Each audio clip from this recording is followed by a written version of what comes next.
My name is Yurong Liu. I'm from Curtin University in Australia.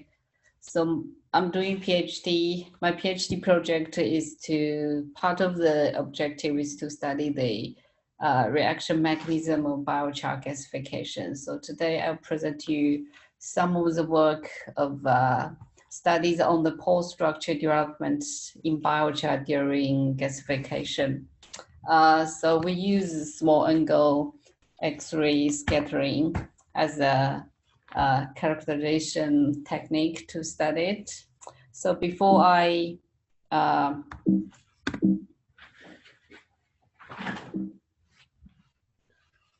give you the experiment results and conclusions, I'll firstly give you a brief introduction about the background of the project, why we need to study the pore structure of biochar, and why we use small angle X-ray scattering.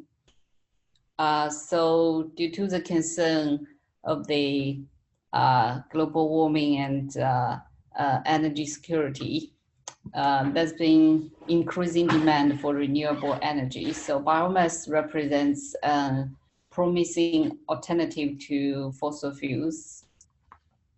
So among various technologies of using biomass, gasification is a promising technique considered. So biomass gasification is a process to thermochemically convert biomass to syngas, which can be further used to produce electricity, heat, chemicals, and transportation fuels. So in this process, the solid also produced. I guess everyone knows it's a biochar. So in this process, biochar continually react with gasifying agents, the commonly used steam and CO2. So this process is a rate limiting process in the biomass gasification process. So we need to study the reaction mechanism of biochar gasification. There has been a lot of studies on the reaction mechanism. It has been learned that the chemical structure and the pore structure of biochar changes constantly in this process. So it has been agreed that the carbon reaction between carbon and CO2 and carbon steam follow different reaction pathways. However, there's been a disagreement on the different effects of steam and CO2 on the pore structure in biochar. Some people believe the CO2 produce a higher micropore volumes, and the others believe steam produce a higher micropore volume. Also, there's no explanations for the different effects of the steam and CO2 on the pore structure in biochar. So we want to understand this. So the objectives of this study is to answer these questions. So we need to study the pore structure of biochar. In addition, biochar has been, I think now there's been more and more studies on the applications of biochar to use as activated carbon and as adsorbents, catalysis, and all other stuffs. So the pore structure of biochar is also an important property for the applications of biochar. So it is also important to study the pore structure of biochar in order to optimize the preparation and the application of biochar. So while we use small angle X-ray scattering, one of the advantages of small angle X-ray scattering is that it can detect both open and closed pores, unlike BET. So moreover, apart from the basic information such as the surface area, pore volume, size distribution, and the morphology, small angle X-ray scattering can give us the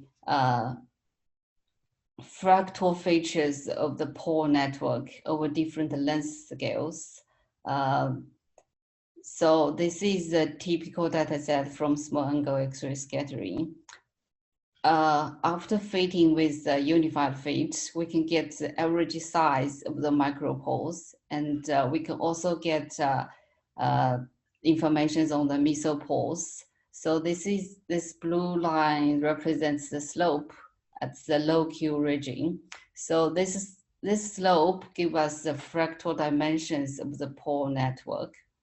So if it shows pore fractal, so the pore network would look like the upper image. So it means there are a lot of pore channels crisscrossed inside the solid. And these pores actually formed from micropore clusters, and they branched inside the solid. If it shows surface fractal, it would look like the bottom image. It represents a big mesopore with very rough surface.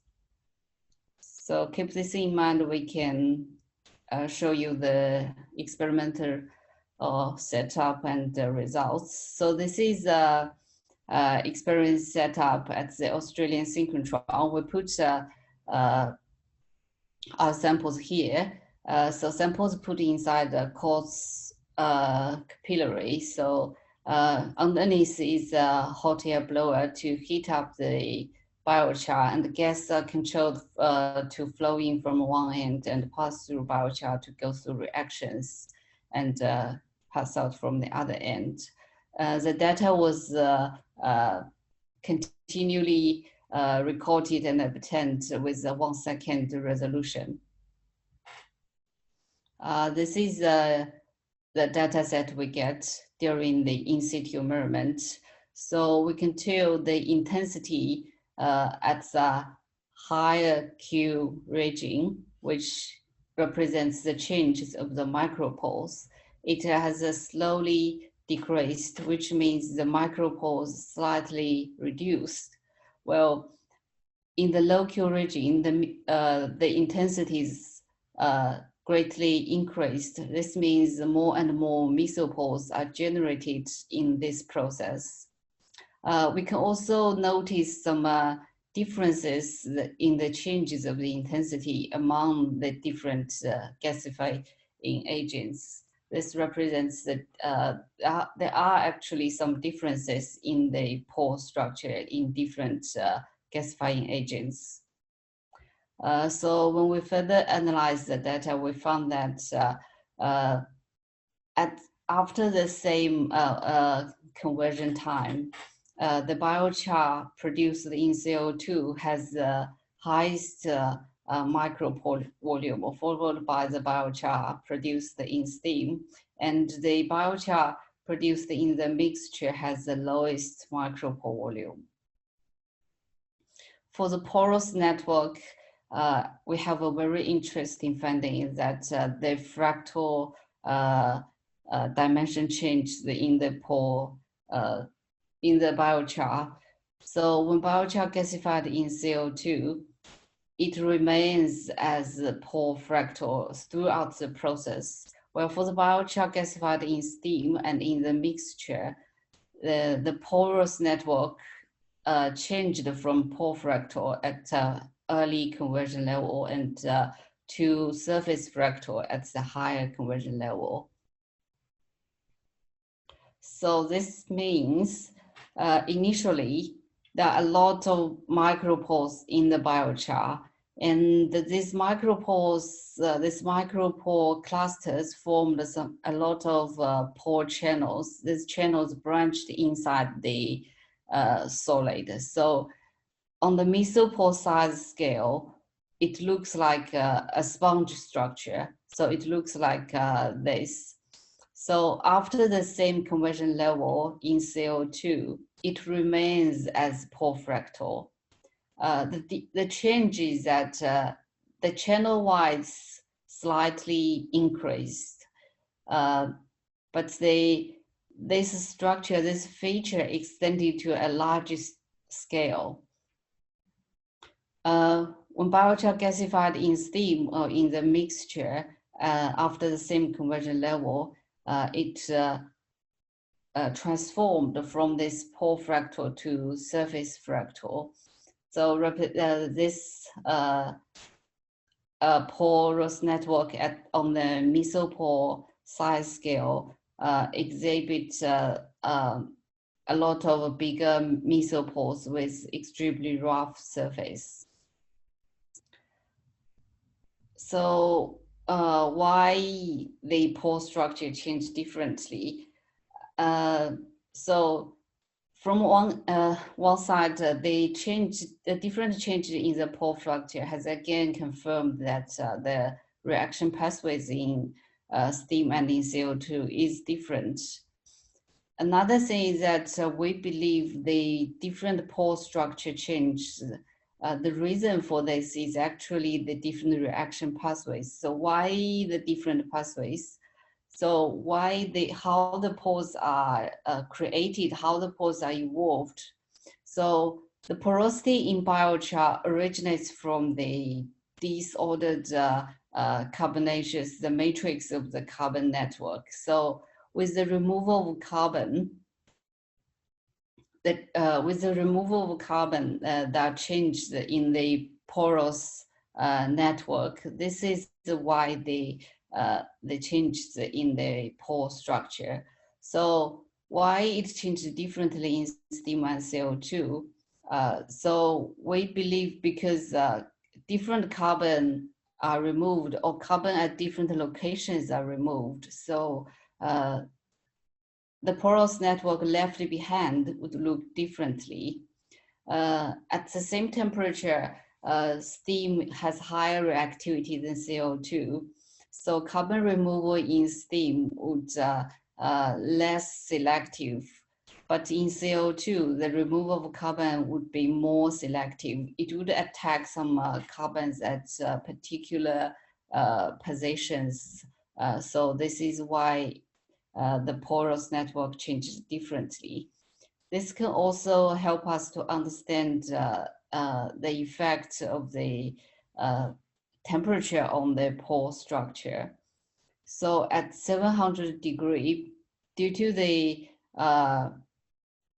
higher reactivity of steam, so there are some minor reactions going on. So we can notice some changes in the small angle X-ray scattering intensities. While in CO2, due to the lower reactivity of CO2, the barely no reactions, so we can barely notice some change in the intensity.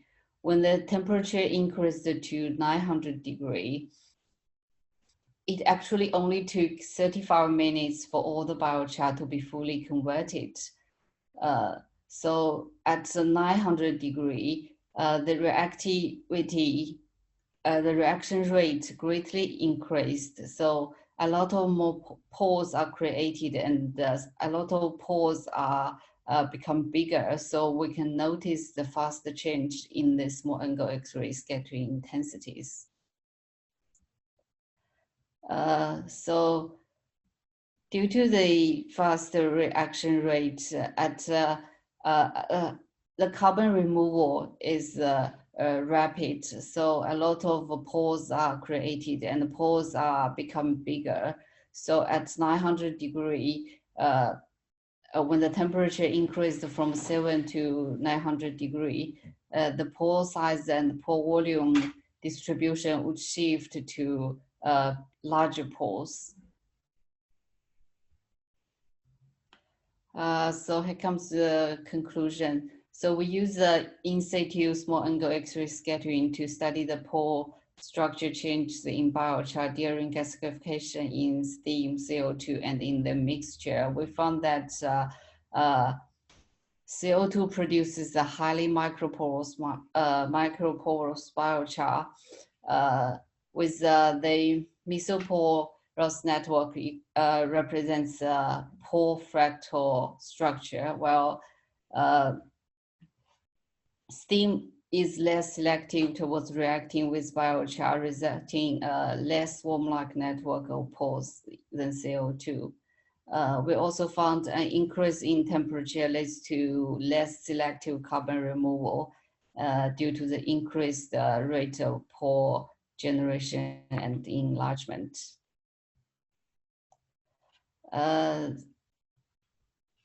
So thank you for your attention. If you want to know more, you can refer to this paper. Thank you. Thank you very much, Yurong. This presentation is very interesting research. You already got 2 questions from Robert. So the first one is, do the micropore and mesopore regions have distinct fractalities?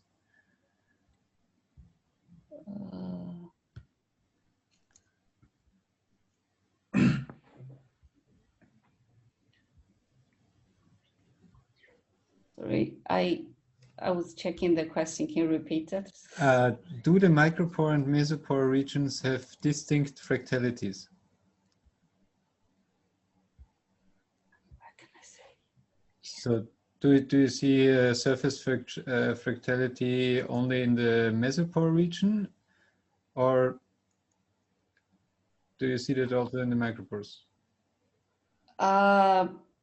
Actually, because the limitation in the Q range we measured, we can only get the size information of micropores and the fractal features from the mesopore size regions.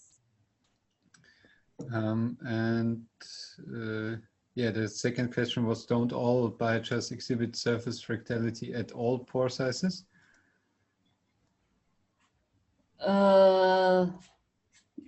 No, I don't think so. Actually, at the micropore, especially the ultra micropore size, we assume it's smooth. It's not showing surface fractal because the size scale is very small. And for the macropores, because we don't have we didn't have measured the size information on that region, so we didn't know the information on that. I also have one question. So I read here that you used Melly wood biochar and gasified that one. So what was the production temperature of this biochar before the gasification? The biochar was from our demonstration plant. It was pyrolysis and a quick gasification, like at around 750 to 800 degrees. Okay. Okay. If there are any more questions, please write them now, because we are already late in time. So we give you another minute. And I think it's even later for Yurong in Australia, so let's not wait too long. In the meantime, so you have another minute to write a question. In the meantime, I want to announce that the next Green Carbon webinar in 2 weeks will be a panel discussion for the first time with Paul Anderson, who was here before. You will get an announcement email soon from me. And I would also like to announce the National Biochar Week from the 7th to the 11th December. And you can find free registration at biochar/us.org. And if there are no more questions, thank you very much, Yurong, for your presentation. And I would say good night.